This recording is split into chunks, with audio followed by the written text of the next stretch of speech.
Hello and welcome back. In the last video, we saw all my purchases for 2025.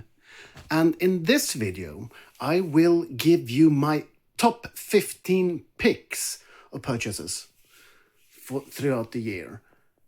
As you will notice, most of them are such toys that I wanted for a long time. Many childhood toys I really wanted. And so join me. Coming up on number 15 is this little Ewok from Star Wars Kenners. I think his name is Pablo. It's actually the Ewok that I wanted the most of all the Ewoks. I never saw it in the stores in Sweden, but I finally pulled the trigger. I got the actual figure from online site, very cheap, and then my collector friend actually had an extra hoodie to go with it. So I got it, and finally I got my most sought after Ewok. Yay, Ewoks are so cool. Or maybe not, but yeah, I like this one. I like the color combination. Coming up on number 14 is none other, the leader of the Decepticons, Megatron. This is a toy I also never saw in the stores in Sweden when I was a kid, but maybe they never sold it in Sweden, I don't know. But for all your Transformers hardcore fans, you will notice this is not the original Megatron. This is some cheap knockoff. It's very brittle, and boy, it was difficult to transform. I never thought it would be this difficult, so to say. It's a pain in the bum to transform it, basically, to gun. But finally, after all these years since I was a little kid, I finally got the leaders of the Decepticons to go along with Optimus Prime. They actually almost match in sizes as well, so finally I got Megatron. It's a good knockoff, though. I'm not gonna get the real one. This is enough. I'm not a hardcore Transformers collector. Coming in on number 13 is none other than Grand Moff Tarkin. This is a new figure that was released a few years ago by Hasbro that only came in a game. You have to purchase a whole game just to get this figure. And this is one of those big question marks. Why did Kenner not do this one in the original Kenner line? Because this was the main villain in the first Star Wars movie. So, and it's a really good figure. I like it. And it goes along with the rest of my Kenner toys figure. So I will have a own shelf with him to be displayed on. Maybe next to Vader. Who knows what I'll do in the future. Number 12 is none other than the Giant Gonzalez. Yes, I know, maybe the world's crappiest wrestler of all time. But I have a fascination with giants, and I always wanted the tallest one of them all. And what was exciting to me was he really taller than Andre the Giant and Big Show, or was he the same length? Anyway, this is a Jakks figure, so I can't speak for the Mattel version. But how do they measure up to those other fellow giants of his? As you can see, the Giant Gonzalez is slightly taller than Andre and the Big Show. Not by much, but it is enough, as you can see, the height difference there. So, yep, Andre will be looking up at someone for the first time in his career. Oops.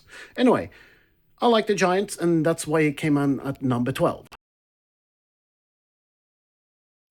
Coming in at number 11 is none other than Battle Poncho Luke.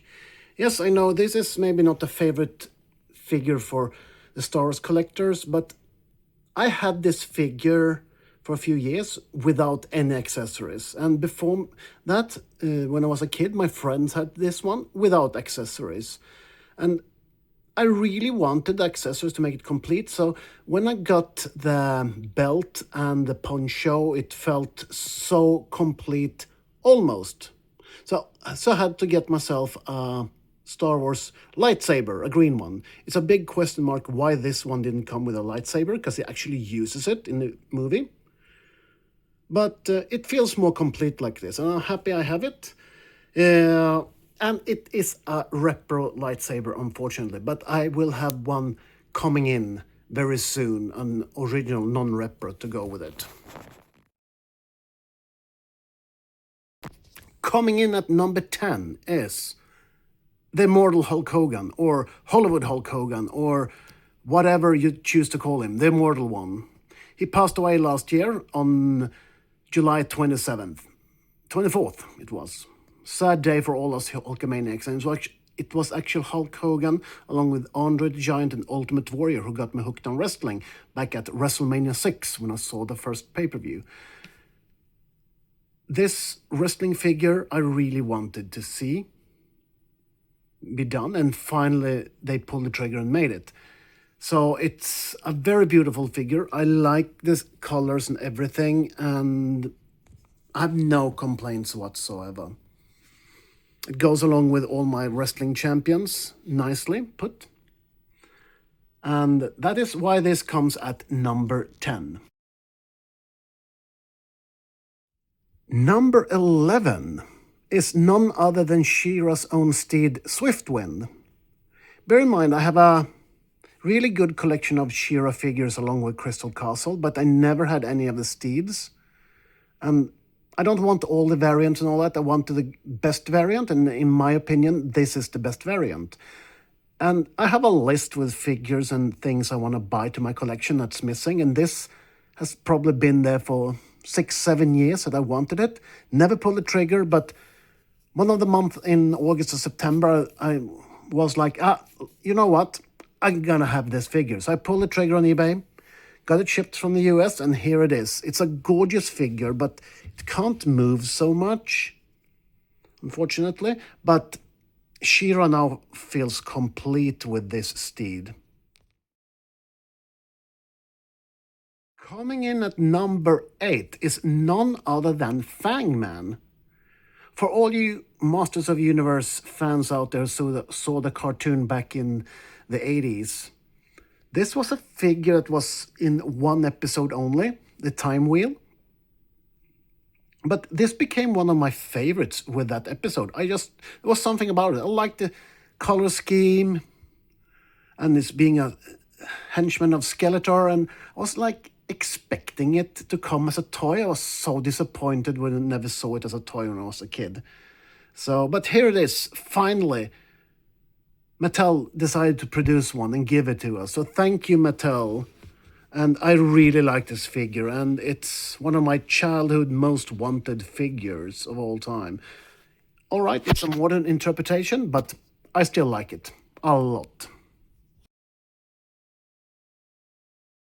Coming in at number 7 is none other than Stormtrooper Luke. It was a quite pricey figure I got, but this is also a figure I've wanted since childhood. And to me and many, many other Star Wars fans, this is probably one of the greatest Star Wars mysteries in the history of toy producing. Why didn't they make a Han Solo as well? It's such an easy cash grab. Anyway, I got this one at Retromania in Norrköping. I actually dreamt about it the night before that I was going to buy it. And of course, there was no guarantee that it was going to be there. But it was Toy Fate. It was in the aisle opposite to me, where I had my little desk of selling toys. There it was. I just had to buy it. Got a decent price, but yeah, it still stung. And speaking of Luke being alone, a few years ago, Hasbro made actually his counterpart, sibling, or whatever you call it. Of course, Han Solo in Stormtrooper disguise. Here is, and finally the twins are complete for me as well, all in 1 year, less than 1 year. It took me, after I got Luke, I got Han Solo like 2 months later for myself for Christmas.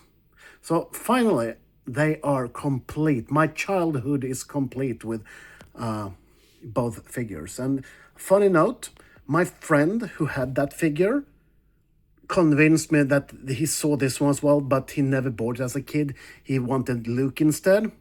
Turned out he was a big bullshitter, whatever you call it. Coming in on number 6 is none other than Megatron. Well, actually, it's not Megatron. Believe it or not. I had this Megatron for years. I got another one also, so that's why I choose to display him. But what I did get was with my dear friend up in the northern parts of Sweden, I would say. No, not northern parts, but further more north than I live. He actually 3D printed an arm cannon for Megatron. How they never made him an arm cannon in the original toy line released here in Europe is a mystery to me. I think it was one released in Japan later on, but that was way after me. And my childhood would have been so much better if I had this arm cannon. And I mean, it cost me €1 for the plastic and the electricity or whatever for my friend to produce it for me. Actually, he didn't want anything paid, and I think I bought him a pizza or something, whatever, as a nice gesture. And Megatron finally feels complete with this 3D printed arm cannon. They goes together like, I don't know.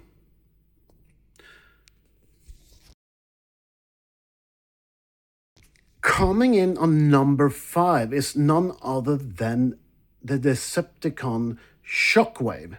Shockwave was my guy in the Decepticons. I loved Shockwave as a kid. He was my favorite Transformer of the villains. I never saw him as released either in Sweden in as a toy. He doesn't look too good as a toy, but he still towers over most of the other Transformers. He's huge. I really like him. And as you hardcore Transformers fans can tell, this is not the original. Oh, this is the original. This was actually released before Shockwave was released and made into the toy line. It is a nice figure. It's huge, and I count him as Shockwave. And just the sheer massiveness of him, it's like, why did they not make him the leader of the Decepticons and not Megatron? Because this would be such a menacing, big, huge figure. As you can see, Shockwave is way, way, way bigger than both these guys. It's not even funny how big he is. And yeah, for that, I just wish I had him as a kid. Coming in on number 4 is none other than a playset, the Crystal Falls for the Princess of Power line. Granted, this was the only playset I didn't have in the Masters of the Universe / POP toy lines. I never intended to get it, but I saw it online here in Sweden with the box. I never thought I was going to be able to buy it, but some random reason I won it pretty cheaply, say under €80 or $80, including shipping. So to me, that was a steal. I could not say no, and it's actually gorgeous. It's complete. Someone had added some pearls with it, and the history is that the girl I bought it from, she got it from Spain, from her father who traveled to Spain during one of their vacations. And so here you have it. It's a really gorgeous playset. A small one, but not small, but it's definitely not Crystal Castle or Snake Mountain, Castle Grayskull, but it's still nice. And I love the pink box. The artwork is excellent, if you ask me. It's that typical 80s style with She-Ra and her friends.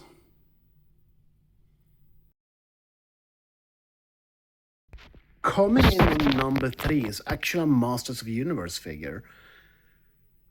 Stratos was the very first He-Man figure I ever bought. But that was blue-winged Stratos. I never saw red-winged Stratos where I lived. And To be honest, it didn't bother me that I didn't have it, even though in the cartoon he had red wings and a blue jetpack. But I still like, no, I don't need it. But since I've gotten all the Masters of the Universe figures now, I'm actually starting to collect a little bit of variants. So I wanted this Stratos, and I got this one at the Swedish Retromania as well. It cost me a little bit, but it was a really nice figure, and I really like it. So I'm happy I pulled the trigger to finally get it.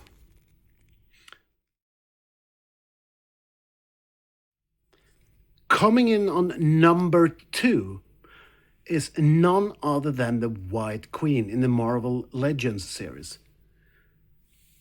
Have been other variants released by her, but this is by far the best one. I really like it. It's a gorgeous figure. She's stunning. The face sculpt is second to none, if you ask me. And just the overall look of her is excellent. Of course, I got the whole 4-pack as a Christmas gift from my wife. But this figure was head and shoulders above the rest. I really like this figure. And this was the main reason I really wanted this box with Hellfire Club. So I don't need another variant of Emma Frost. This is the variant that I want.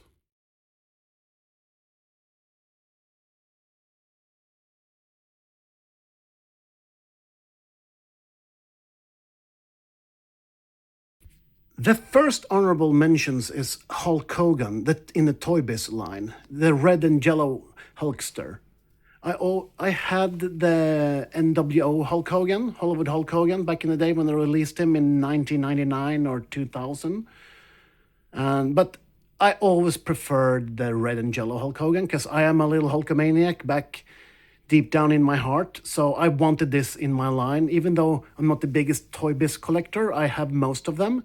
And this one was a very much needed to my collection. Simply that.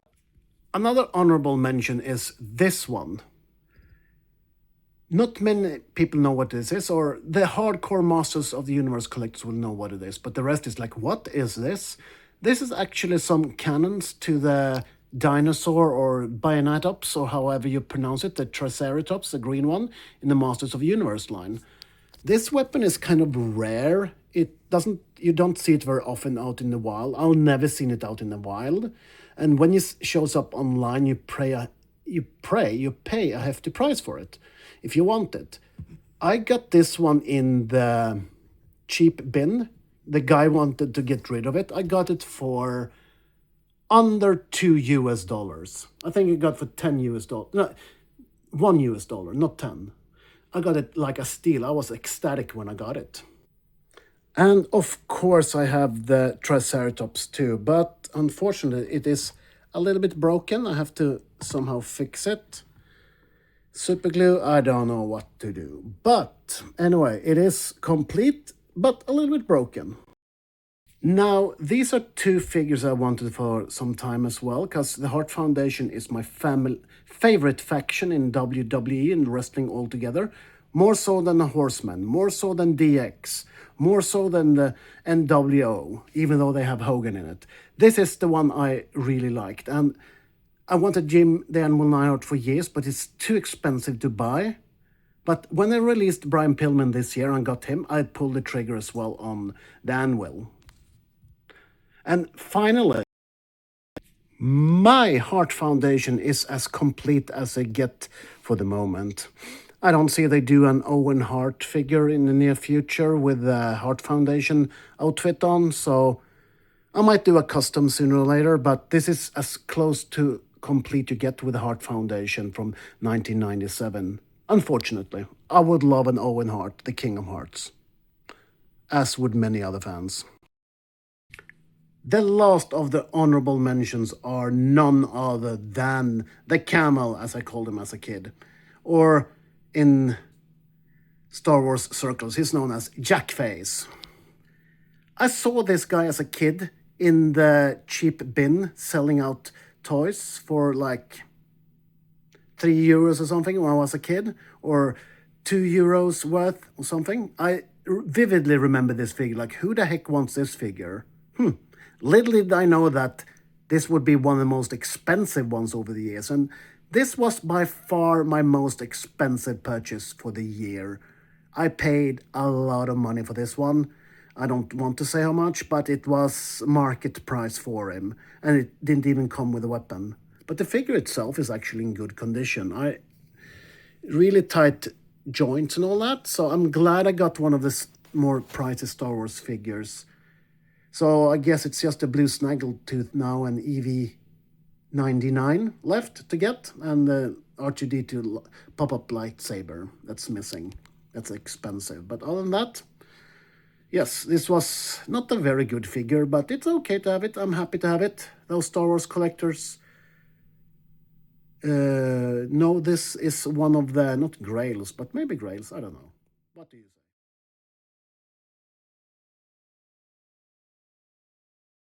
Coming in on number one is none other than John Kogo and his Star Crow from the Star Singer series. It's a Japanese anime manga, or whatever you call it, from the 70s, late 70s. This was a huge hit back in Sweden, back in the mid 80s. I grew up on this one. As much as I grew up on He-Man, Star Wars, whatever, Star Singer was that stuff as well. I never saw toys. I've only seen this one on eBay, never seen it loose. And all of a sudden, when I got recommended by a collecting friend about some toy shops in Belgium, when I went there to Brussels, and lo and behold, this was the first thing I saw, and the price was ridiculous. It was €50, which is not much considering how old it is. And yeah, it's a little bit scruffy looking, but yeah, overall, this was maybe my biggest wow through years. I'm super happy I have it. Kogo, you were one of my heroes. You standing along the greats of He-Man, Luke Skywalker, Optimus Prime, Hulk Hogan, and everyone else as I had as a hero as a child. You are as big as them. And there you have it, the Star Crow. He actually had two friends as well, Jorgo and Haka. I don't have them. I don't dare to go look for them either, because the prices are really steep for these ones. I don't want to pay an arm and a leg for them. So there you have it. My top 15 figures and toys bought for 2025. Everything from Hulk Hogan, Shockwave, the Giant Gonzalez, Luke Skywalker in Battle Poncho, Stratos, Crystal Falls, to Emma Frost, aka the White Queen, Fangman, and of course, not to forget, the Star Crow, along with John Kogo. And that is over and out from the Swedish Collector of Toys. See you next time. And what are your thoughts about these ones? Which one would you pick as your favorite? Let me know.